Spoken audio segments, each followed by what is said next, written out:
사사기의 마지막은 네 개의 이야기로 구성되어져 있습니다.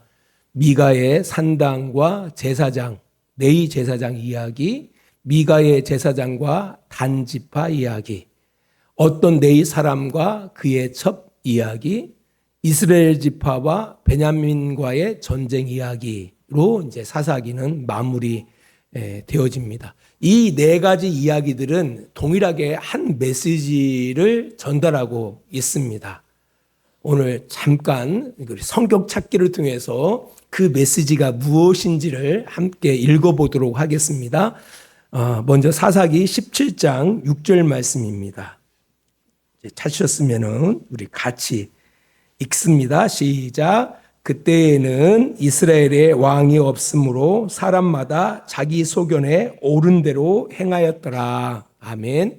사사기 18장 1절 말씀입니다. 사사기 18장 1절 같이 읽습니다.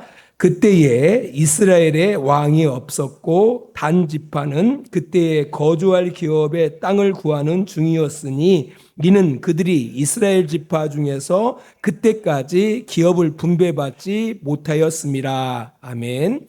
사사기 19장 1절 말씀입니다. 같이 읽습니다. 이스라엘의 왕이 없을 그때에 에브라임 산지 구석에 거류하는 어떤 네이 사람이 유다 베들레헴에서 첩을 맞이하였더니. 아멘.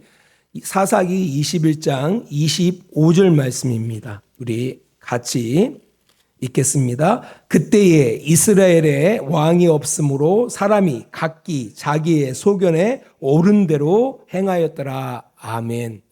재밌죠? 이 네 가지 이야기로 사사기가 마무리되어지는데 그 한 이야기 한 이야기마다 이 동일하게 이 내용이 반복되고 있다라는 겁니다. 그리고 처음과 끝은 내용이 똑같아요. 그죠? 처음과 끝은 거의 토시 하나도 틀리지 않고 내용이 그대로 언급되고 있다라는 거예요. 그러니까 이 네 가지 이야기가 같은 주제를 말하고 있다라는 것을 우리에게 말씀해주고 있다라는 겁니다. 이스라엘에 왕이 없으므로 사람들이 자기 소견에 좋은 대로 행하고 살아갔다라는 겁니다. 그 네 가지 이야기 가운데 대표적으로 미가의 신당과 그 제사장 이야기를 잠깐 말씀드리고자 합니다. 에브라임 땅에 미가라 이름하는 사람이 있었습니다. 미가는 그의 어머니가 가진 은돈 1,100냥을 훔칩니다. 이 1,100냥이 엄청난 돈입니다. 그 당시 네인의 1년 연봉이 작아요. 한 10냥 정도, 은 10냥. 그것에 한 100배 되니까 엄청난 돈입니다. 그 미가의 어머니는 누가 훔쳐간 줄 알고 훔쳐간 사람을 저주했습니다. 그 저주 소리를 들은 그 아들 미가는 훔쳐간 돈을 자신이 가져갔노라 하고 어머니께 내놓습니다. 이에 미가의 어머니가 아들 미가를 향하여 축복합니다. 왜냐라고 할 때, 그 당시는 말한 대로 된다라는 그런 통념이 있었는가 봐요. 그 돈을 훔쳐간 놈 저주받아라 라고 했는데 혹시 그 저주가 자기 아들에게 들어갈까봐 그랬던 겁니다. 그래서 축복하고 그것으로는 안 될 것 같아가지고 아들을 위해서 은 200냥을 가지고서 신상을 만듭니다. 신상을 만들어요. 그 여호와께 은 200냥을 거룩하게 드립니다. 그러니까 신상을 만들었던 거예요. 은 200냥을 가지고서. 그렇게 하면서 미가의 어머니의 이야기는 거기서 끝이 납니다. 이어서 당연히 은 200냥, 큰 돈이에요. 큰 돈을 들어서 신상을 만들었으니까 당연히 뭐가 생겼겠어요? 신당이 세워졌겠죠. 당연히 아들 미가에게는 개인 신당이 있었던 겁니다. 그 미가는 그 신상뿐 아니라 다른 신상들도 만들고 자기 아들들 가운데 한 사람을 그 신상을 섬기는 제사장으로 세웁니다. 그렇게 시간이 한참 지나던 가운데 그 동네에 유다 베들레헴에서 한 레위인이 그곳에 정착하기 위해 찾아왔다가 미가의 집을 찾습니다. 미가는 그 사람이 네윗 사람인 것을 알고 우리 집에 살면서 우리의 어른과 제사장이 되어주면 않겠느냐, 좋지 않겠느냐 하고 해마다 은 10량과 의복 한 벌과 먹을 것을 주겠다라고 딜을 해요. 그 네윗 사람은 흔쾌하게 승낙하고 미가의 집에 살면서 미가와 그의 가정의 제사장으로 그 집에서 살게 되었다라는 이야기입니다. 이게 첫 번째 이야기예요. 한번 질문을 해볼게요. 방금 말씀을 드렸는데 기억력 테스트. 이 미가와 미가의 어머니는 여호와 하나님을 믿는 사람입니까? 믿지 않는 사람입니까? 첫 번째, 여호와 하나님을 믿는 사람이다. 첫 번째. 두 번째, 여호와 하나님을 믿지 않는 사람이다.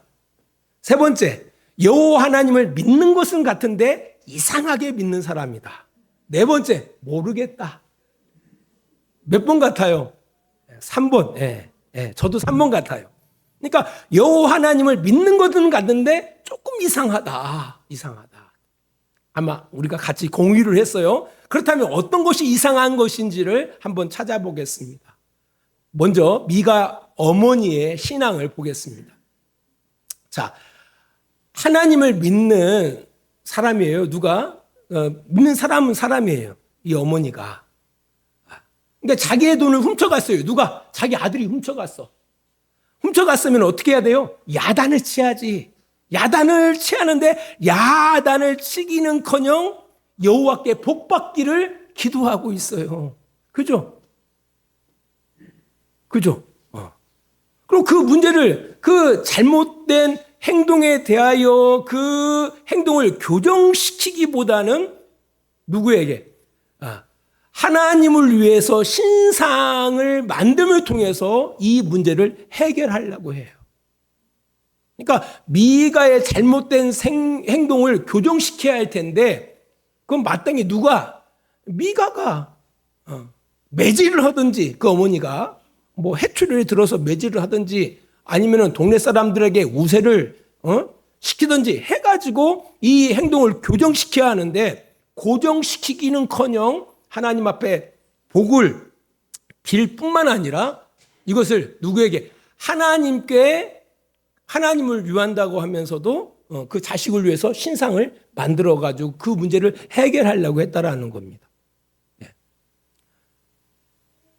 세 번째, 하나님을 믿는 사람이 사실 신상을 만든다라는 것은 우상 숭배하는 거잖아요. 율법적으로. 근데 이 미가의 어머니는 그것을 하나님께 거룩하게 드리는 것으로 생각하고 있었다라는 거예요. 뭘 만드는 것은 하나님의 말씀과 전혀, 오히려 하나님의 말씀은 금지하고 있는 것이거든요. 이제 그것을 행하는 것을 뭐 하는 것으로? 여호와께 드리는 것으로 생각하고 있었다라는 겁니다.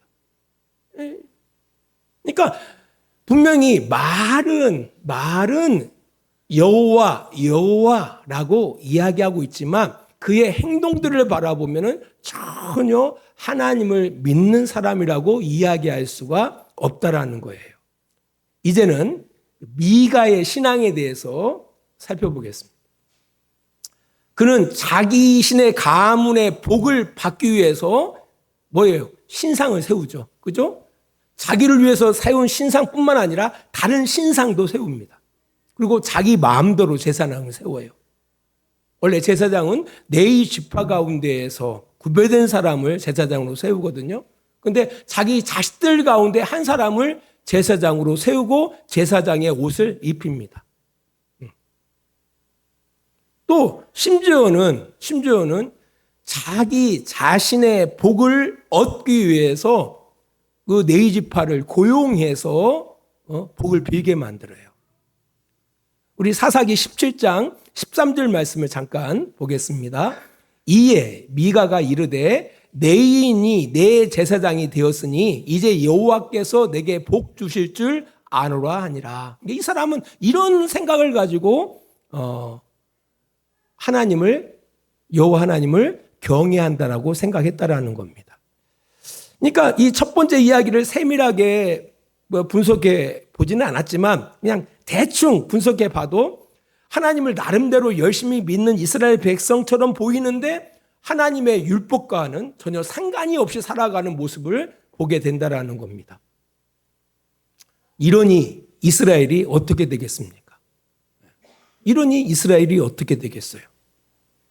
우리 사사기 2장 19절 말씀을 보겠습니다.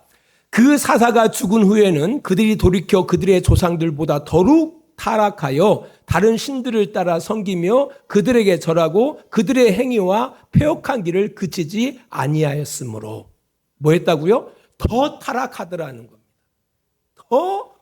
더 타락해지더라는 겁니다. 이게 이스라엘의 삶의 결과가 그들이 하나님을 믿지 않았던 거 아니에요. 믿었는데 이상하게 믿었어요. 그러다 보니까 시간이 지나가면서 더 타락해 가더라는 겁니다. 이 출애굽 3세대, 사사 시대를 살았던 이스라엘 사람들을 편의상 출애굽 3세대라고 제가 면명했는데요. 그 기간이 약 300에서 400년 정도입니다. 그때 이런 그 사사들과 함께 일어났던 여러 가지 스토리들이 있잖아요. 여호와 앞에 악을 행하면은 하나님께서 진노하셔서 그들에게 벌을 내리셔요. 벌을 내리면 그들이 부르짖어요. 그럼 하나님께서 그들을 위하여 사사를 세우십니다. 그래서 구원해 주셔요. 그럼 또 하나님 앞에 또 죄를 행해요. 이게 계속 7번 반복되어지거든요. 근데 이 반복이 더 좋아지는 쪽으로 가는 게 아니라 더 폭력적으로 가난한 다른 부족보다 더 폭력적인 모습으로 변화되더라는 겁니다. 이스라엘은 왜 점점 나빠지는 것일까? 그렇다고 해서 하나님이 간섭하지 않은 게 아니에요. 하나님은 끊임없이 이스라엘을 향하여 간섭하셨습니다. 근데 이스라엘은 더 나아지지 않고 더 타락해 갑니다. 사실 이 문제는 사사시대만의 문제가 아닙니다.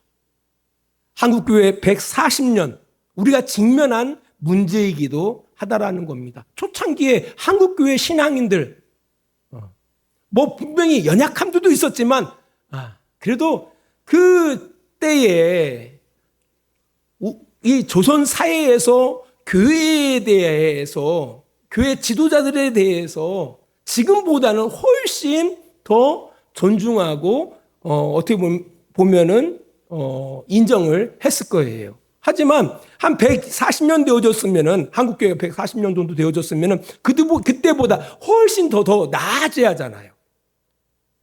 교회 수도 많아지고 목사들도 많아지고 규모도 엄청 커지고요. 심지어는 이제는 어떤 목사님들은 한국 사회가 기독교 국가인지 착각하는 목사님들까지 생겼어요. 네. 근데 영향력은 엄청난데 문제는 더 나아지지 않고요. 더 타락해 가더라는 겁니다. 그러다 보니까 한국 교회들이 외치는 구호가 뭡니까? 초기교회로 돌아가자. 초기교회로 돌아가자라고 반복하더라는 겁니다.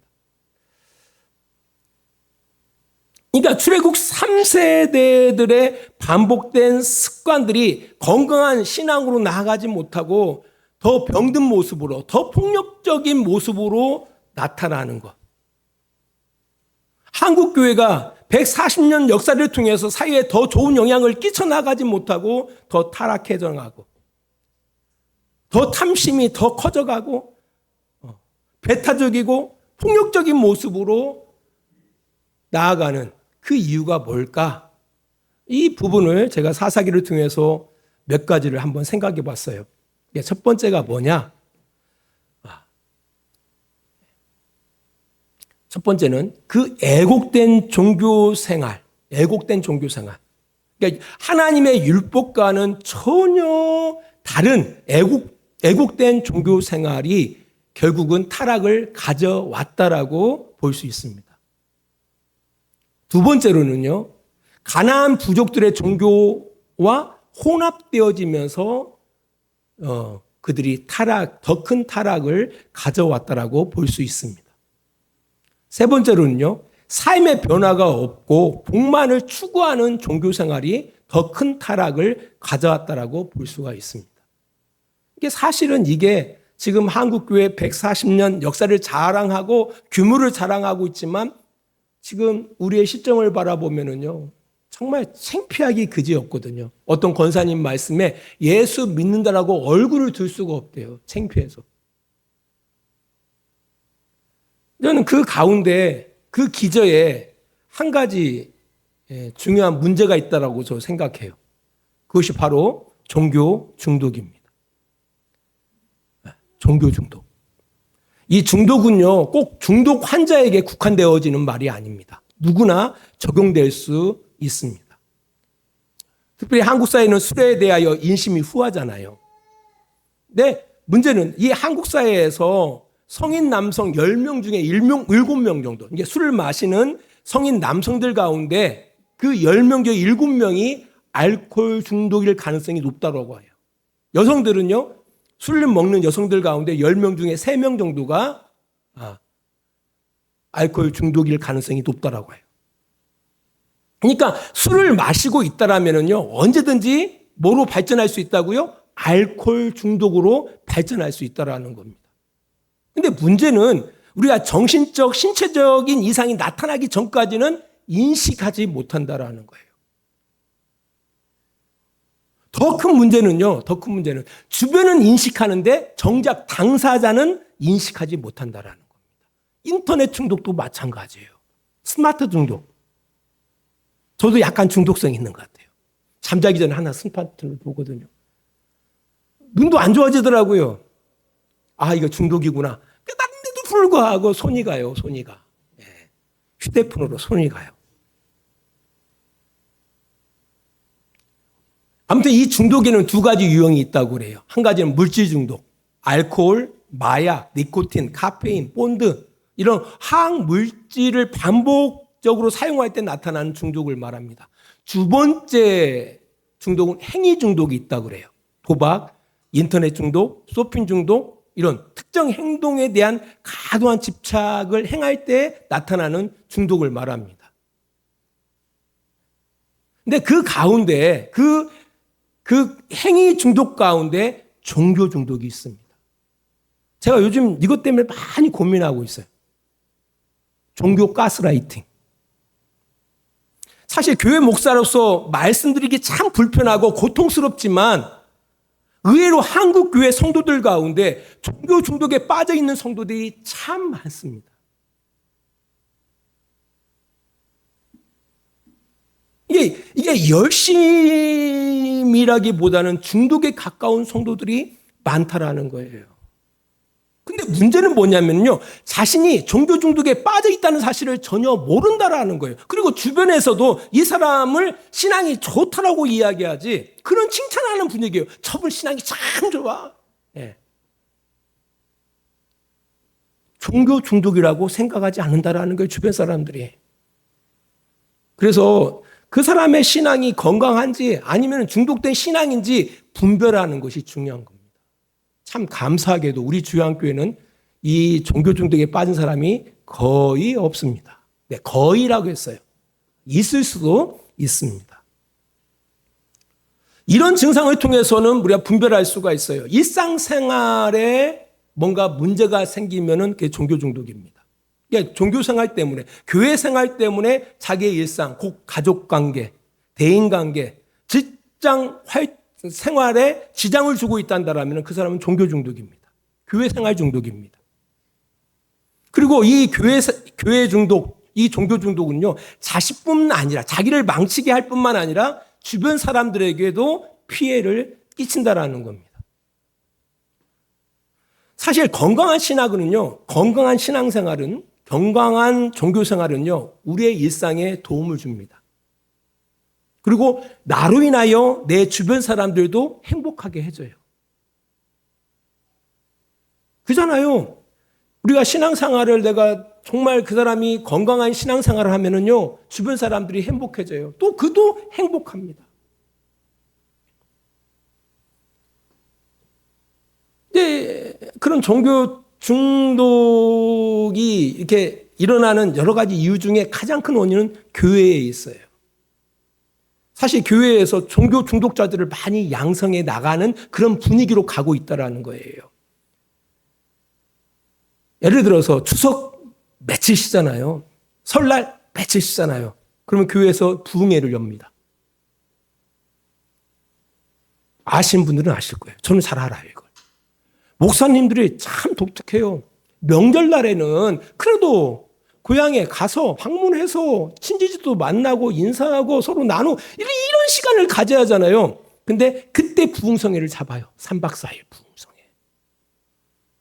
근데 장로님들이나 권사님들이나 어떻게 해요? 그래도 교회 장로고 권사인데 빠질 수가 있습니까? 어떻게 해야 돼요? 참석을 해야 돼요. 의외로 많아요. 이런 것들이 다 어떻게 해요? 교회에서, 그 교회에서 종교 중독자들을 갖다가 그렇게 만들어 가는 거예요. 어떤 교회들은요, 밤마다 집회를 열어요. 집회를 열고 참여를 강요합니다. 저도 아는 그 권사님, 서울에 김포에 사시는데, 전화하면 항상 집회야. 수요 집회, 목요 집회, 금요 집회. 나는 그 교회에서는 목사 못해. 난 그 교회 가면 집사도 못할 거야. 뭐 새벽 기도는 기본이고, 제가 가끔 가다가, 저는, 평신도도 못하겠다. 집사도 못 받겠어요. 어느 교회 가면 집사 받으려면 새벽 기도 해야 한대요. 아이고, 목사가 새벽 기도도 왔는데.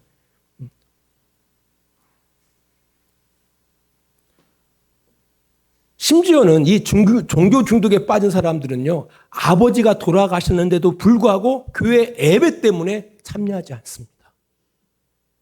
아닌 것 같죠? 사실입니다. 친한 친구가 결혼을 하는데도 불구하고 주일과 겹친다고 해가지고 참석을 못해요.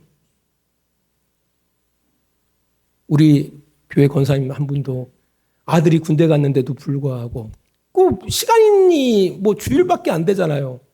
근데 거의 군대 생활 마지막쯤 해가지고 시간 내서 남편하고 이렇게 주일을 빌어서 이렇게 면회를 갔다 온, 내가 그걸 이제 듣고 걱정하지 말라고 권사님 아무 일 없으니까 그랬었는데요. 그래서 이 종교 중독에 빠진 자녀를 둔 부모들은요, 어떤 마음을 갖냐면, 기도하냐면은, 하나님, 제가 주말에는 죽어서는 안 됩니다. 라고 기도했는데요. 주말에 돌아가시면은요, 자식이 안 온다니까? 그래서 하나님, 저를 불쌍히 여기서 주말에는 주일이 껴서는 안 됩니다라고 걱정하면서 기도한다는 거 아닙니까? 이 종교 중독에 빠진 사람들은요, 종교 생활이 계속되면 계속될수록 더 나빠집니다. 꼭 사사시대에 이스라엘 백성들이 더 타락해져 가는 것처럼, 한국교회 성도들이 교회 생활을 하면 할수록 더 나빠지는 것처럼.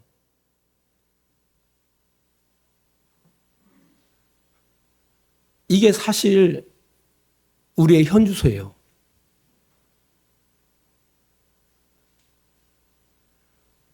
지난 명절 때 둘째 아이, 명절이 아니죠. 지난번에 둘째 아이 사귀는 아이를 만나서 이런 부탁을 했습니다.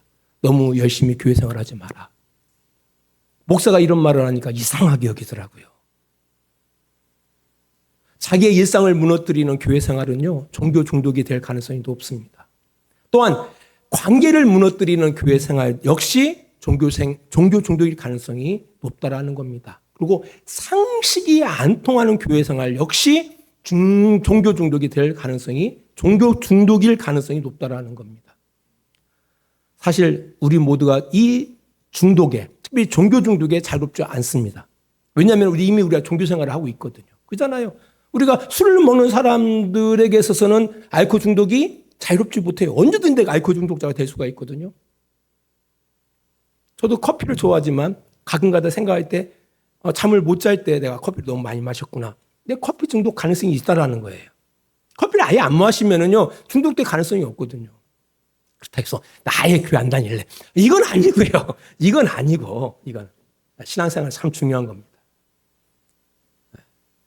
일도 그래요.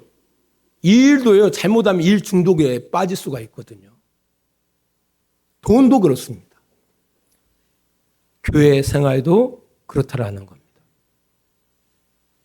그래서 우리가 이 분명한 본질을 기억해야 돼요. 우리가 교회 생활하는, 종교 생활하는 본질을 기억해야 한다라는 겁니다. 하나님께서는요, 우리를 구원하시고 교회 공동체를 분명히 주셨어요. 사실 교회 공동체는 성도들의 유익을 위해서 하나님께서 세우신 기관입니다. 건강한 신앙생활을 위해서, 건강한 인생을 위해서 하나님께서 세우신 기관이에요. 이 병든 세상에서 사실 우리를 치유케 하는 것이 교회예요. 그리고 하나님의 말씀인 겁니다. 원래 치유, 힐링의 어원이 있어요. 그 헬라어 어원으로 홀리스라고 그래요. 홀리스. 어떻게? 온전함이라는 뜻이에요. 온전함. 온전해지는 것. 그러니까 한 존재가 되는 것을 이야기하는 겁니다. 참나무가 참나무가 되어지는 것. 하나님이 만드신 피조물이 되어지는 것. 이것이 바로 온전한 것이고요. 그 온전함을 위해서 하나님께서 우리에게 뭘 주셨다고요? 교회라는 공동체를 주시고 또한 하나님의 말씀을 주시고 있다라는 겁니다. 그래서 구약에는 이스라엘의 신앙 공동체와 율법을 통해서, 신약 시대에는 예수 그리스도의 몸된 공동체와 성령을 통해서 그 일을 이루어 가신다라는 겁니다. 이런 차원에서 우리가 이 사사기의 이 실패의 담들을 우리가 생각해 보면서 우리가 이 한국교회 140년 역사 가운데 이 한국교회도 지금 점점 더 실패를 향해서 가고 있는데, 이런 실패하는 이 상황 가운데 여러분 자신들의 신앙을 건강하게 유지하기 위해서 이 본질, 사람이 사람다워지는 것이 신앙생활이구나. 그죠? 우는 자들과 함께 울고 웃는 자들과 함께 웃을 수 있는 그런 사람다운 사람. 그렇잖아요. 불쌍한 사람을 향하여 긍휼을 베풀 줄 아는 사람. 차별하지 않고 어떻게 하든지 간에 포용하고 양보하고 함께 살아가고자 하는, 더불어 살아가고자 하는, 이거야말로 하나님께서 우리를 창조하신 진정한 목적이고, 그 목적을 향하여 나아가도록 하나님께서 이 땅에 예수 그리스도의 핏값으로 교회 공동체를 세워주신 것이고, 또한 우리에게 그 생명의 말씀을 주시고 있다는 사실을 꼭 기억하시기를 바랍니다. 우리 이 신앙에서 건강한 우리의 신앙으로 꾸려나감을 통해서 이 일을 이뤄나가는 복된 우리 주양교회 성도들이 되시기를 주의 이름으로 축원합니다. 우리 마지막으로 마태복음 5장 48절 말씀을 함께 읽고 기도하겠습니다. 5장 48절입니다. 그러므로 하늘에 계신 너희 아버지의 온전하심과 같이 너희도 온전하라. 아멘. 기도하겠습니다. 하나님 아버지, 혼란된 시대 가운데 살아가고 있습니다. 정신을 바짝 차리게 해주시고 종교 중독이 아닌 건강한 신앙을 이뤄나갈 수 있도록 주님 도와주셔서 하나님의 성품을 닮아가기를 원합니다. 하나님이 온전하신 것처럼 우리도 온전한 삶을 살아갈 수 있도록 주님 도와주셔서 인간미 넘치는 삶을 살아갈 수 있도록 주님 도와주셔서 불쌍히 여길 줄 알고, 또한 베풀 줄 알고, 또한 배려할 줄 알고, 함께 울어주고 함께 웃어주고 더불어 살아갈 줄 아는 그런 복된 우리 성도들이 되어질 수 있도록 주님 도와주시옵소서. 예수님 거룩하신 이름으로 기도합니다. 아멘. 하나님 아버지, 오늘 우리가 함께 공동 식사를 갖습니다. 준비한 손길을 주님 기억해 주시고 성도 서동들 가운데에 서로 함께 교제하며 좋은 만찬을 나눌 수 있도록 주님 도와주시옵소서. 이제는 우리를 사랑하시는 우리 아버지 하나님의 그 크신 사랑하심과 예수 그리스도의 십자가의 은혜하심과 성령의 감화와 감동과 지키시고 인도하심이 오늘도 시간을 구별하고 하나님의 말씀대로 이 땅 가운데 살아가기를 원하는 귀한 성도들의 머리 위에와 그들의 가정과 직장과 사업장 위에 하나님의 놀라우신 은혜가 늘 함께해 주시기를 간절히 축원하옵나이다. 아멘.